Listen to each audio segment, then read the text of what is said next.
Hello, everybody out in Linkland. I'm here with Jen today.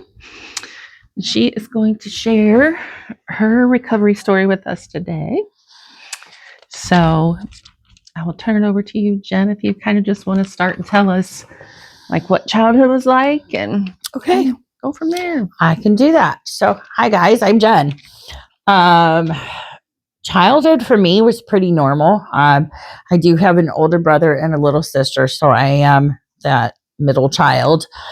My dad was a police officer my entire childhood. He didn't retire till I was 19. So, childhood for me came with rules and expectations, and definitely was raised to know right from wrong.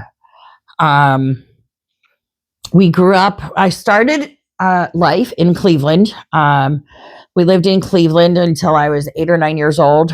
And then we moved to North Olmsted, where I felt like I absolutely did not fit in. When I grew up on the west side of Cleveland, and then I moved to suburbs where they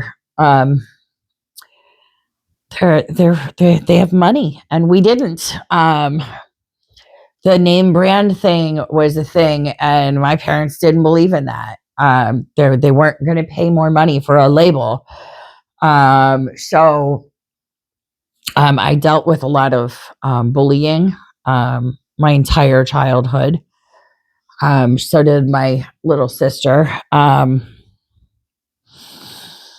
I did make a select few friends. Actually, my first friend out there was we're taking my dog for a walk, and my mom recognized a vehicle, and it was somebody that her and my dad had grown up with.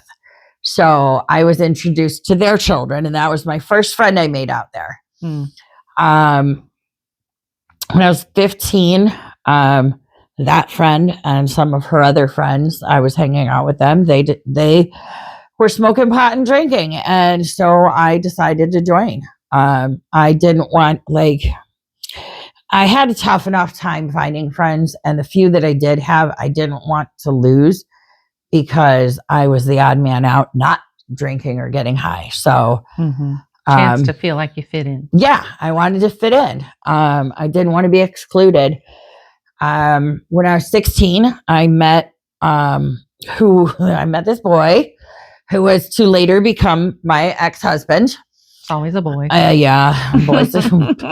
Boys have feelings. If I can give any advice, my best advice would be stay away from them. I met my future ex-husband, and he's also my son's father, when I was 16. And he drank like I did, and he smoked weed like I did. And then when I was 19, I found out he did coke. And so at this point, I just want him to love me. I didn't want him to leave, and I wanted him to love me. And if he's going to do coke, then I better do it with him. So, because I don't want him to leave me. So I started doing coke. But then I got pregnant.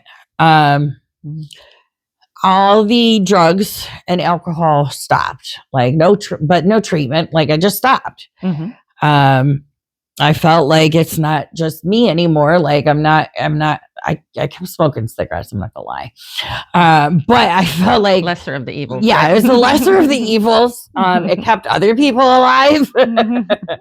But I couldn't, I don't know, I just couldn't. I couldn't put drugs and alcohol in my body when I was pregnant. But I didn't do anything to treat my addiction. I didn't think I was an addict. I just like to get drunk and high. Yeah. Because at that point in my life, it wasn't causing any problems. So I had my son in December of 97. I'd say by 98 or 99, I was probably getting high again. I couldn't tell you exactly when I started, but what started it was seeing that my son's father, he still wasn't my husband yet. But yeah, he was using. So again, I just want to be loved. I want this now family to work. So I'm going to do whatever he's doing so that we stay together.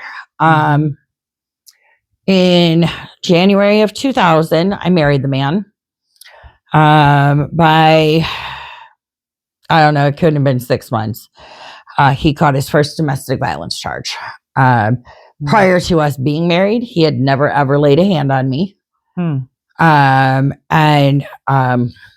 don't know, like, if I look back at it now, sober minded, I stayed because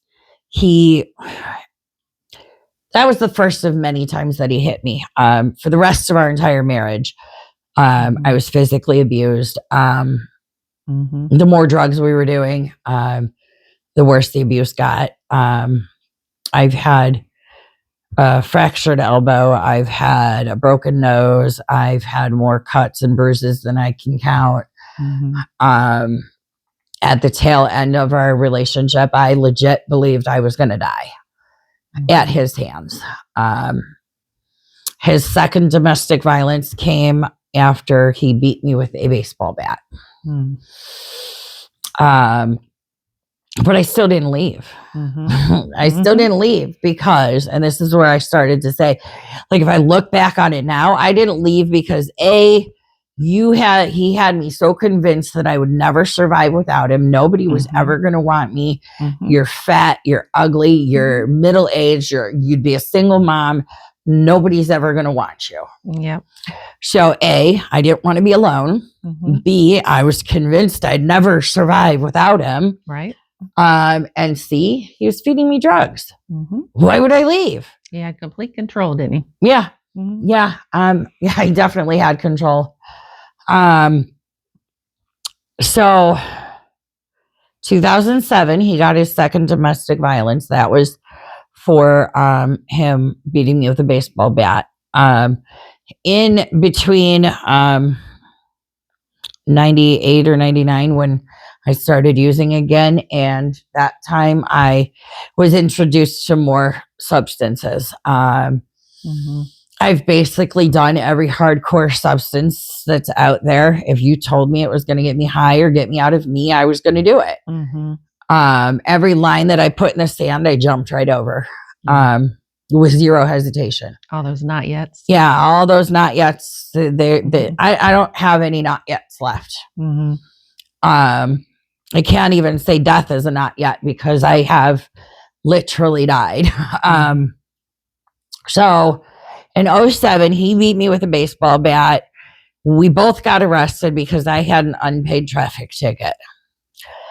So I have to call from the county jail. I called my little sister, who has followed in my dad's footsteps. She didn't become a police officer. She's a dispatcher.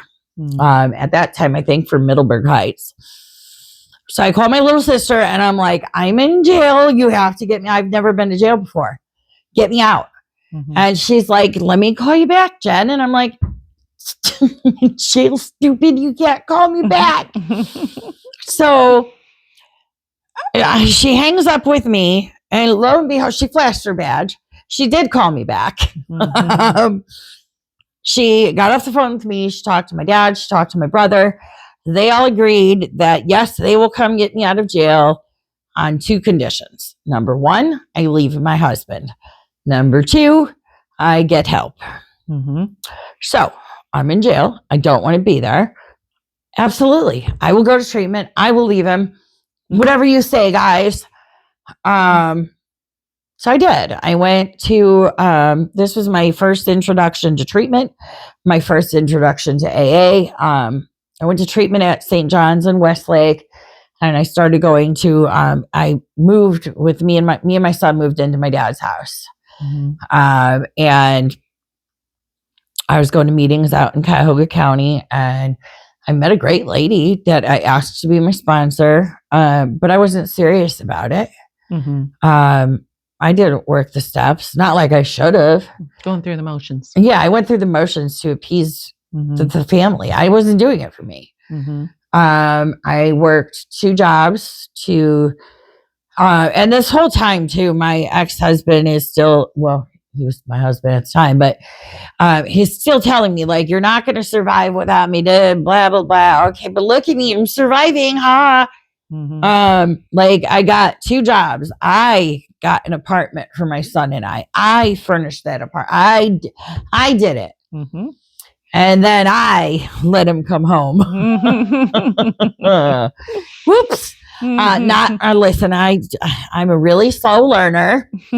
I let him come home. And I used to think that it was like, I used to not condone him beating on me, but I would think that it was because of the drugs and the alcohol. Mm-hmm. That if we just eliminated the drugs and the alcohol, that everything would be fine, except that it wasn't. Yep. Because when you moved back in, we were both still sober. Mm-hmm. And not sober. We were dry. Yeah. We just eliminated the drugs. Mm-hmm. You hit me still. Mm-hmm. So you're just a jerk, dude. Yeah. No more excuses. No. We both ended up picking back up. He was on probation for that baseball bat incident. Mm-hmm. And he kept failing drug tests. So they put him in Harbor Lights. And, he had this wonderful idea that I'm going to go to Harbor Lights. You're going to stop getting high while I'm in Harbor Lights. And then when I come home, we're going to have like one last hoorah. Mm-hmm. And then we're going to be good because it's ruining everything. Blah, blah, blah. Mm-hmm. So he went to Harbor Lights and I did not stop getting high. Mm-hmm. I did. Like, now I don't have to share. Mm-hmm. Right. Like, I don't have to worry about you doing more. I don't have to worry about you yelling at me. I don't have to worry about you hitting me. Like, so the month and a half that he was gone there, I kept getting high. I was higher than a kite when I went to go pick him up. Mm-hmm.